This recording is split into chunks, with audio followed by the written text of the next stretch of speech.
तो दोस्तों देखिए, जैसा कि स्टेट 2026 के लिए जो फॉर्म फिलअप है आपका कल से होने वाला है, यानी कि 17 अगस्त से लेकर आप लोग का 31 अगस्त तक जो है फॉर्म फिलअप होगा।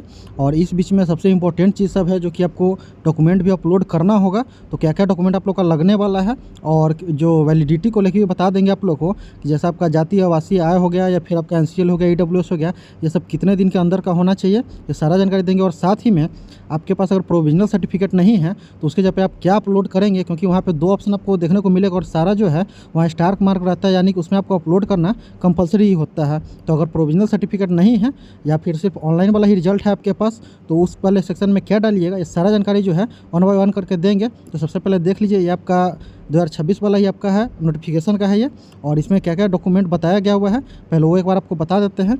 और देख सकते हैं यहाँ पे जो है 16 नंबर पॉइंट में बहुत ही साफ साफ लिखा हुआ है कि अभ्यर्थी निम्नांकित प्रमाण पत्रों की स्वअभिप्रमाणित प्रति अपलोड करेंगे, यानी कि आपका जो भी डॉक्यूमेंट होगा वो सारा जो है आप लोग जेरोक्स से अपलोड कीजिएगा और जो आपका फोटोकॉपी अपलोड कीजिएगा उस सारे को जो है स्वअभिप्रमाणित कर दीजिएगा, यानी कि जो है सारा डॉक्यूमेंट जो है आप सेल्फ अटेस्टेड करके ही अपलोड कीजिएगा, क्योंकि ये चीज़ क्लियरली लिखा हुआ है।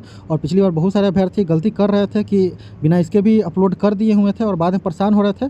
तो आप लोग जो है इसको एकदम अच्छे से सारा सेल्फ अटेस्टेड करके नाम डेट उस पर अपना लिख के जो है अपलोड कर दीजिएगा। और साथ ही में आपका डॉक्यूमेंट में क्या क्या लगने वाला है तो देखिए यहाँ पे लिस्ट दिया गया हुआ है, जिसमें सबसे पहला नंबर पे आपका मैट्रिक का प्रमाण पत्र एवं अंक पत्र। और देखिए दोस्तों, यहाँ पे 2 चीज़ मांगा जा रहा है, एक तो आपके पास या प्रमाण पत्र और अंक पत्र दोनों जो है इसमें अपलोड करने का, और वहाँ पे सेक्शन भी रहेगा आपका फॉर्म फिलअप के टाइम पे और मांगा जाएगा। तो इसमें आपके पास 10th का और 12th का इस सारे का जो है मार्कशीट और सर्टिफिकेट दोनों होगा ही होगा, तो ये सब तो अपलोड कीजिएगा ही कीजिएगा। और साथ ही में इसके बाद यहाँ पे देख लीजिए स्नातक का प्रमाण पत्र एवं अंक पत्र, यहाँ भी दोनों चीज़ बोल रहा है अपलोड करने के लिए। फिर उसके बाद जो आपका स्नातकोत्तर है यानी कि पोस्ट ग्रेजुएशन का है उसका सर्टिफिकेट और मार्कशीट जो है वो भी अपलोड करना है आपको। और फिर उसके बाद आपके पास BEd है, आपका BEd का भी जो है आपका अंक पत्र और प्रमाण पत्र दोनों अपलोड करना है। और साथ ही में अन्य शैक्षणिक योग्यता है, यानी कि जैसे मान लीजिए बहुत सारे अभ्यर्थी है जो PGD से कर लेते हैं या फिर कुछ भी एक्स्ट्रा अगर आपके पास कोई सर्टिफिकेट है तो वो भी आप अपलोड कर सकते हैं, अगर नहीं है तो कोई दिक्कत नहीं है।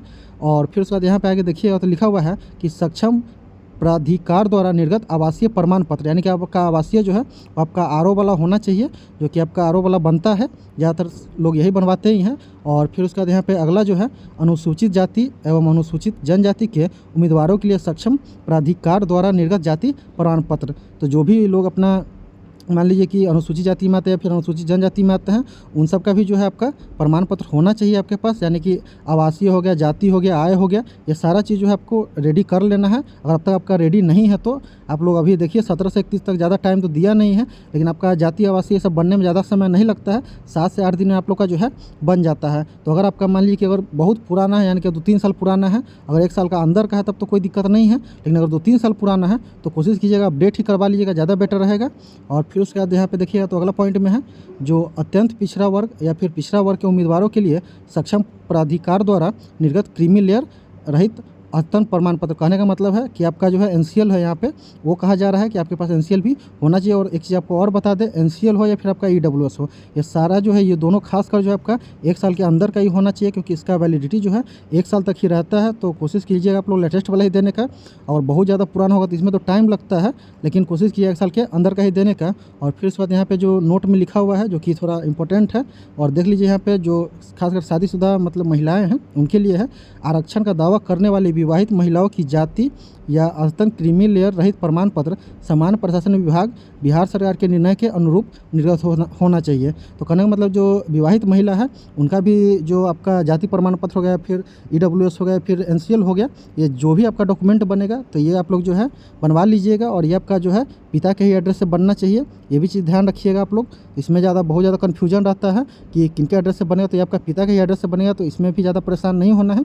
फिर उसके बाद अगला पॉइंट में आपका दिव्यांगता का दावा करने की स्थिति में विहित प्रपत्र में सक्षम प्राधिकार द्वारा निर्गत वैध दिव्यांग प्रमाण पत्र। अगर आप दिव्यांग है किसी कारण से मतलब, तो वहाँ पे जो है आपका दिव्यांग प्रमाण पत्र भी आपके पास होना चाहिए।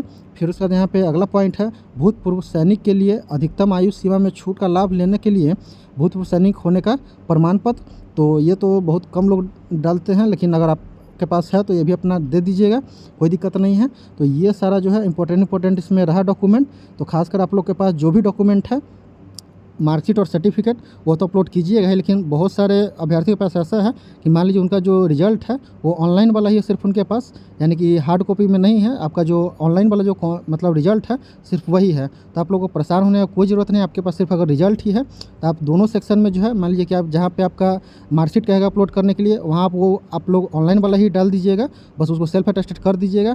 और मान लीजिए जो सर्टिफिकेट वाला सेक्शन रहेगा उसमें भी जो आप लोग जो है वही ऑनलाइन वाला रिजल्ट ही डाल दीजिएगा, क्योंकि वो फील्ड में मतलब आपको अपलोड करना कंपलसरी होता है। तो खाली छोड़िएगा तो फॉर्म सबमिट नहीं होगा। तो अगर आपके पास नहीं है, मान लीजिए प्रोविजनल सर्टिफिकेट नहीं है, तो उस केस में आप दोनों जगह जो है अपना ऑनलाइन वाला रिजल्ट ही डाल दीजिएगा, कहीं कोई दिक्कत नहीं होगा इसमें। तो ये हो गया कि जिन लोगों के पास अगर प्रोविजनल नहीं है, अगर बाकी आप लोग कोशिश कीजिए, अगर मिल जाता है तो बेटर रहेगा प्रोविजनल सर्टिफिकेट, और अगर नहीं मिलता है तो कोई दिक्कत नहीं, आप लोग ऑनलाइन वाला भी लगा सकते हैं।